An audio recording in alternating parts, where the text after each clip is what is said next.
મિત્રો, મારું નામ રિકિનભાઈ પ્રજાપતિ, લક્ષ સ્કૂલ ઓફ સાયન્સ બામણમાં. આપણે 11મા ધોરણની અંદર એકાઉન્ટની અંદર પહેલું ચેપ્ટર શીખી રહ્યા છે હિસાબી પદ્ધતિ અને તેના પારિભાષિક શબ્દ. હવે આપણે પારિભાષિક શબ્દો ઘણા બધા જોઈ ગયા. આજે આગળ બીજા જોઈએ તો એક આગળ છે વાઉચર. વાઉચર એટલે સાદી ભાષામાં કહું તો બિલ. કોઈ પણ આપણે વસ્તુ ખરીદવા જતા હોય તો આપણને બિલ આપી દેતા હોય, ખ્યાલ હોય તો. હવે બિલ આપણને બંને આપે, આટલી વસ્તુ તમે ખરીદી છે, આટલા રૂપિયાની નંગ સાથે આટલા શર્ટ, આટલા પેન્ટ, આટલા ટ્રાઉઝર, એના કરીને સીધું ખરીદ. તો સોનાનું કઈ વસ્તુ, સોનું આ રીતના આટલા ગ્રામ, આટલો ભાવ, આટલા રૂપિયા. હવે જે બિલ બનાવી આપે એને કહેવાય વાઉચર. સાદી ભાષામાં જ્યારે પરીક્ષામાં વાઉચર શબ્દ આવે તો મનમાં આવું છે વાઉચર એટલે સિમ્પલ ભાષામાં બિલ. હવે જે બિલ બનાવી દેતા હોય આપણે એને વાઉચર કહી શકાય. તો વાઉચર એટલે શું છે? ધંધાકીય વ્યવહારનો લેખિત પુરાવો છે. તમને ખ્યાલ બિલ લેખિત હોય, લખેલું હોય, આ છાપેલું છે, નીચે બિલ આખું લખેલું છે. તો વ્યવહારનો લેખિત પુરાવો. વ્યવહાર એટલે આપલે કે તમે આટલા રૂપિયા આપ્યા છે, આટલા રૂપિયા તમને મળ્યા છે, એનો પુરાવો છે. કોઈ વ્યક્તિ કે કોઈ વેપારી કે ભાઈ મને આજે 5 કરોડ રૂપિયા મળે, તો કોઈ એકદમ સાચું માનવા તૈયાર થશે નહીં. પણ એને પ્રૂફ બતાવે, જો આ બિલ છે, 5 કરોડ રૂપિયા છે કે નહીં. અથવા કોઈ વ્યક્તિ તમને કેવું આજે 5000 રૂપિયાનું એક શર્ટ લાવે, તો આપણે હસી પડે, શું ગપ્પા મારતો છે. પણ જો એ વ્યક્તિ આપણને બિલ બતાડે તો જો છે બિલ 5000 રૂપિયાનું એક નંગ, તો જો બિલ બતાડશે તો આપણે તરત સાચું માની લેશું, તારી વાત સાચી છે. તો આ એક લેખિત પુરાવો છે કે જે વ્યવહાર થયો છે, આપલે થઈ છે પૈસાની, એનો લેખિત પુરાવો છે. તો એના આધારે વ્યાખ્યા છે, yani કે પરીક્ષામાં વ્યાખ્યા પૂછાય તો હિસાબી ચોપડે નોંધેલ વ્યવહારને, કે આપણે દુકાનની અંદર જે વ્યવહારો કરીએ એ હિસાબી ચોપડામાં આપણે નોંધવાના છે. તો હિસાબી જે વ્યવહારો ચોપડે નોંધવાના છે એને સમર્થન પૂરો પાડતો લેખિત દસ્તાવેજી પુરાવો. આપણે કે આની અંદર લખ્યું હોય 5000 ની ખરીદી, હવે તારીખ હોય 30/6/2019, તો જ્યારે હિસાબમાં લખો ત્યારે 30/6/2020 ખરીદી 5000.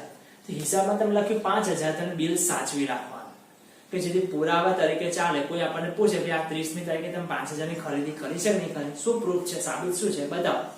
તે વખત આ બિલ કરે તમે બતાડો કે જો ભાઈ અમે ખરીદી કરી છે આ તારીખના રોજ, તો તમે એનો લેખિત પુરાવો થયો. આ એની વ્યાખ્યા થઈ કે વાઉચર. આ વાઉચરના આધારે જ વ્યવહારનો પ્રકાર નક્કી થાય. શબ્દ ખાસ ના પડે, વ્યવહારનો પ્રકાર. તો અલગ અલગ પ્રકારના વ્યવહાર હોય. એટલે આપણે જે વ્યવહાર એટલે આપલે વસ્તુ વેચી છે કાં તો કોઈની પાસેથી વસ્તુ ખરીદી છે, આ એક પ્રકારનો વ્યવહાર થઈ ગયો. તો આ વ્યવહારનો પ્રકાર કેવો છે? એટલે કે ખરીદી કરી છે કે વેચાણ કર્યું છે, આ એક પ્રકાર થાય. બેમાં છે એટલે રોકડ વ્યવહાર છે કે ઉધાર વ્યવહાર છે, મિલકતનો વ્યવહાર છે કે માલ સ્ટોક ખરીદ્યો છે. શેને લગતો વ્યવહાર છે એ વ્યવહારનો પ્રકાર વાઉચર પરથી આપણને ખ્યાલ આવતો હોય છે. એ થઈ વાઉચર. અને પ્રકાર નક્કી થાય પછી ખાતાના નિયમો મુજબ હિસાબી ચોપડે નોંધાશે. તો પ્રકાર નક્કી થઈ કે ભાઈ આટલો પ્રકાર છે, ભાઈ આ પ્રકારનો છે, અને એ રીતે નક્કી થઈ ગયા પછી એના નિયમો આવે. એ નિયમો આપણે બીજા ચેપ્ટરમાં શીખવાના છે. આવે તે ઉધાર, જાય તે જમા, આ પ્રકારના કેટલાક નિયમો છે. તો એ નિયમો મુજબ આપણે હિસાબો લખવાના હોય છે. એટલે પ્રકાર નક્કી થાય, વાઉચર પછી ખાતાનો પ્રકાર નક્કી થાય, પ્રકાર પછી આપણે હિસાબ કેવી રીતે લખવો એ આપણને ખબર પડતી હોય છે. આ એક કન્સેપ્ટ આપણે સમજ્યા વાઉચર. બીજો શબ્દ આપણે સમજીએ તો ઘસારો.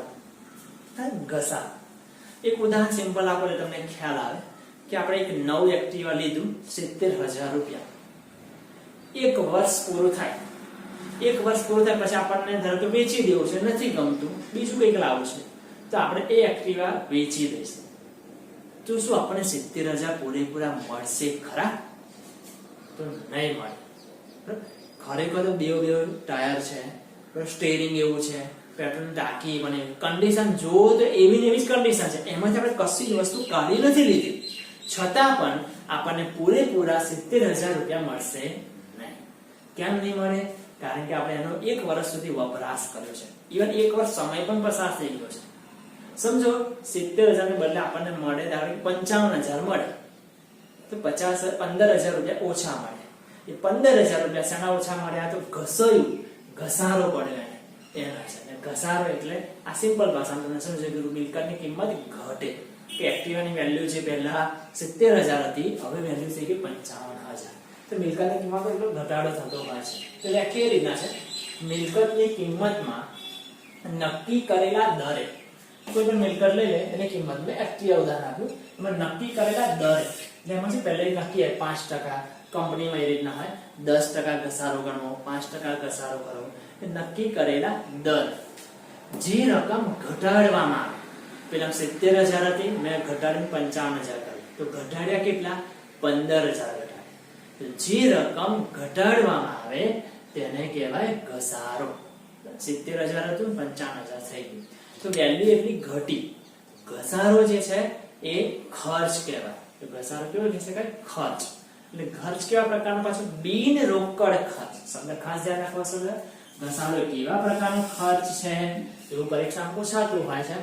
બિન રોકડ ખર્ચ. બિન રોકડ ખર્ચ કેમ શબ્દ આવો વાપર્યો? ઘસારો સમજો મેં એક્ટિવા ખરીદ્યું હોય, ત્યાં મેં ઓલરેડી 70,000 રૂપિયા એ વ્યક્તિને આલી દીધા છે, તો ફરી 15,000 રૂપિયા ઘટ્યા, તો મારે 15,000 રૂપિયા ખર્ચો થયો, ઘસારો થયો, પણ મારે હવે 15,000 રૂપિયા કોઈને આપવાના નથી, ઓલરેડી મેં પહેલેથી આપી જ દીધા છે. એટલે મારે કોઈ તે છતાં ખર્ચ કહેવાય. મેં 15,000 રૂપિયા વાપર્યા નથી, એક્ટિવાથી કશું કઈ ગયું નથી, છતાં પણ 15,000 રૂપિયા ઘટ્યા, એટલે એને કહેવાય બિન રોકડ ખર્ચ. કોઈને રોકડા એ પૈસા આપવાના નથી, એટલા માટે શબ્દ વાપર્યો બિન રોકડ ખર્ચ. સરકારને કરવેરા ચૂકવતા પહેલા આવકમાંથી બાદ મળે છે. સમજો આપણે આવક જે છે, આપણી આવક થઈ ગઈ આપણે 1 લાખ રૂપિયા,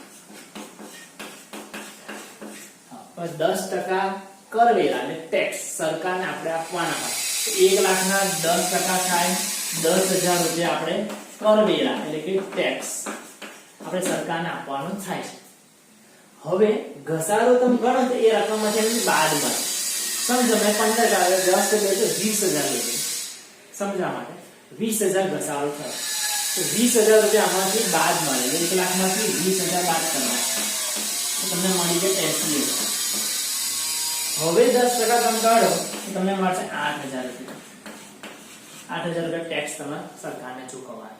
કહેવાનો મીનિંગ આ છે કે સરકારને જે કરવેરા આપણે ચૂકવવાના છે એમાંથી ઘસારાની રકમ બાદ મળે છે. તો 20,000 રૂપિયા ઘસારો એટલે ઓછા તમારે ચૂકવવા પડે.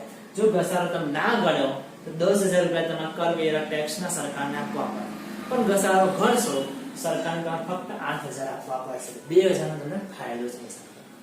એક શબ્દ આપણે સમજ્યા વાઉચર, બીજો શબ્દ સમજ્યા ઘસારો. અને ત્રીજો નવો શબ્દ છે જે આપણે શબ્દ પહેલી વાર સાંભળીશું એ છે ઘરખાદ. આ શબ્દ થોડું ધ્યાન રાખવા જેવો છે. ઘરખાદમાં શું હોય? તો ઉઘરાણીની કુલ રકમમાંથી જેટલી રકમ વસૂલ થઈ શકે તેમ ન હોય તેને ઘરખાદ કહેવાય.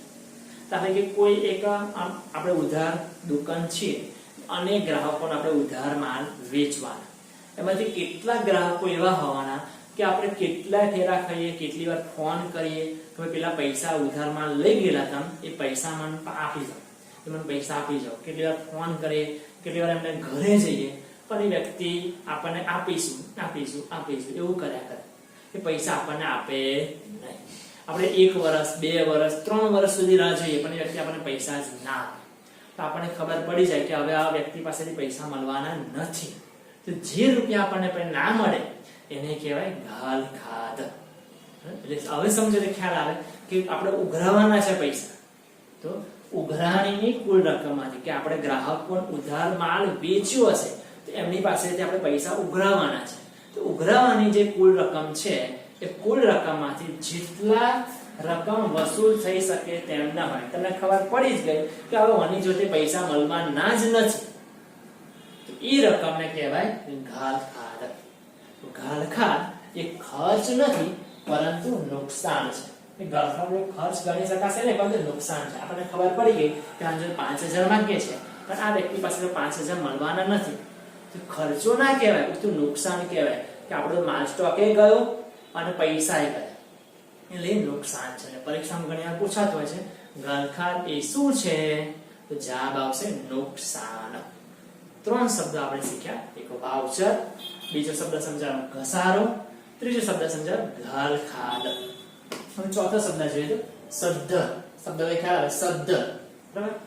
જે વ્યક્તિ પોતાનું દેવું નિયમિત રીતે ચૂકવતો હોય, જે દેવું છે નો ડાઉટ, પણ નિયમિત રીતે ચૂકવતો હોય, કારણ કે દર મહિને એને દેવા તરીકે, દેવું એટલે આપણે કોકને પૈસા ચૂકવવાના બાકી છે.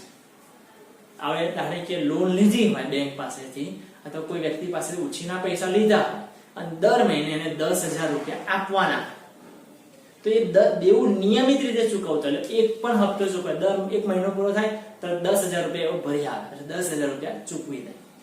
દેવું જે છે એ નિયમિત રીતે ચૂકવતો હોય, એમાં એક પણ ડ્રોપ ના, કે દર મહિને નક્કી છે 10,000 મને આપવાના, તો આપી આવે છે, ચૂકવી આવે, કારણ બેંકમાં જઈને લોન ભરી આવે છે. દેવું નિયમિત રીતે ચૂકવતો હોય. અને બીજો શબ્દ આપણો જેની મિલકતો, તેની જવાબદારી, એટલે દેવું જવાબદારી કરતા વધુ હોય. એક ઉદાહરણ જોઈને ખ્યાલ આવે.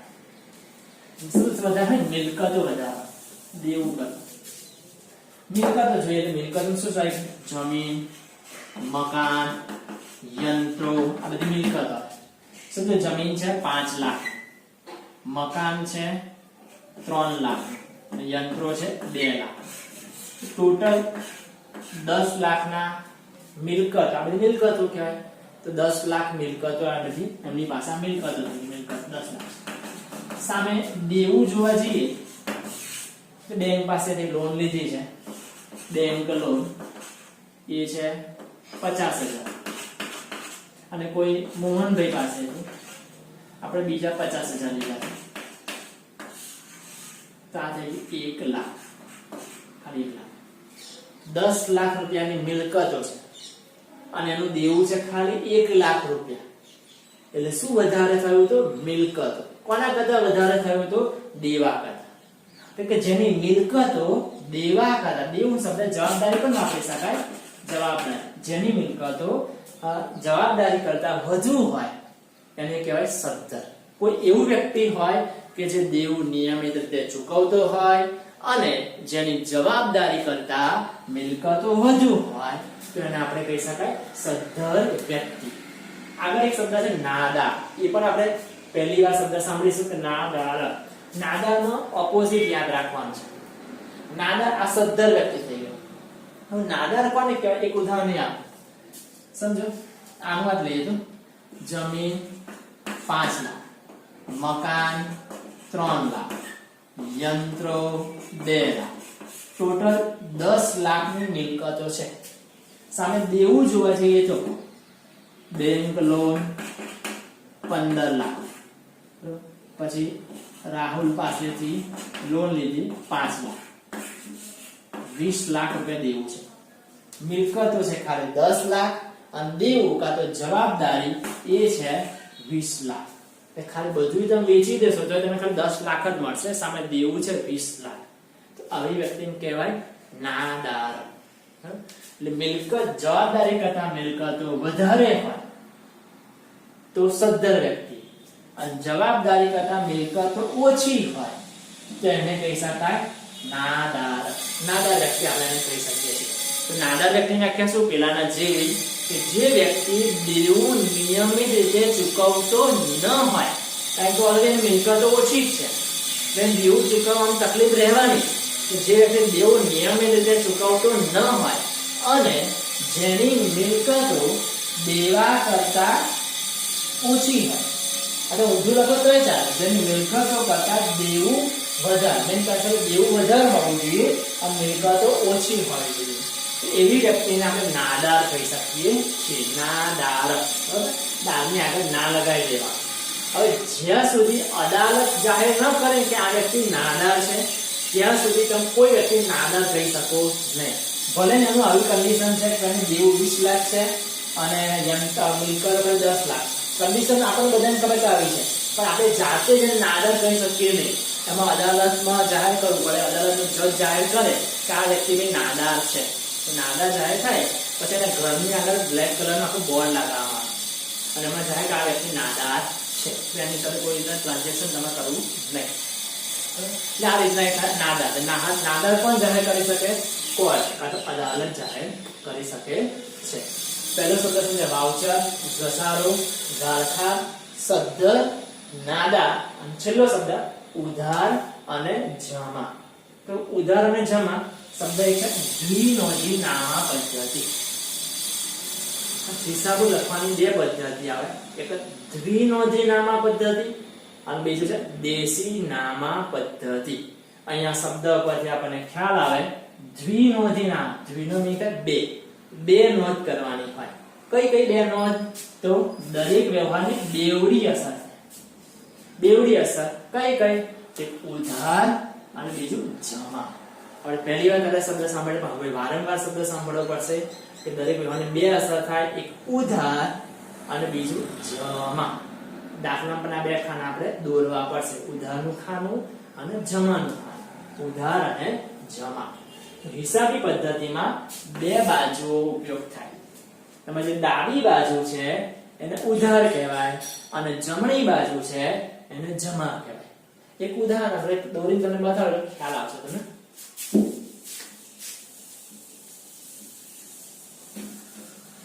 સમજો,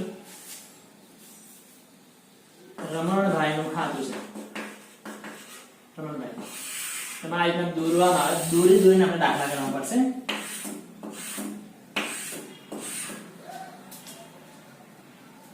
અહીંયા તમારે લખાય વિગત રકમ રૂપિયા, વિગત રકમ રૂપિયા, બંને બાજુ સેમ રાખો. હવે જે ડાબી બાજુ છે એને આપણે લખીશું ઉધાર અને જે જમણી બાજુ છે એ લખીશું જમા. એટલે બે બાજુ હોય, ડાબી બાજુને ઉધાર બાજુ કહેવાય, જમણી બાજુને જમા બાજુ કહી શકાય. હવે ખાતું ઉધારવું એટલે શું? આ બાજુ ઉધાર, ખાતું ઉધારવું એટલે ઉધાર બાજુએ નોંધ લખવી. સમજો અહીંયા નોંધ લખું 5000 વેચાણ ખાતે, આમે ખાતું ઉધાર્યું કહેવાય. તો ખાતું ઉધારવું એટલે શું? ઉધાર બાજુએ નોંધ લખવી. એના ખાતું જમા કરવું એટલે શું? તો જમા બાજુએ નોંધ લખવી. ખાતું જમા છે, જમા બાજુએ નોંધ લખો, ખરીદ ખાતે 2000. આ કીધું છે. ખાતું ઉધારવું એટલે ઉધાર બાજુએ નોંધ કરવી, ખાતું જમા કરવું તો જમા બાજુએ નોંધ કરવી. આગળનું આપણે પછીના લેક્ચરમાં જોઈશું.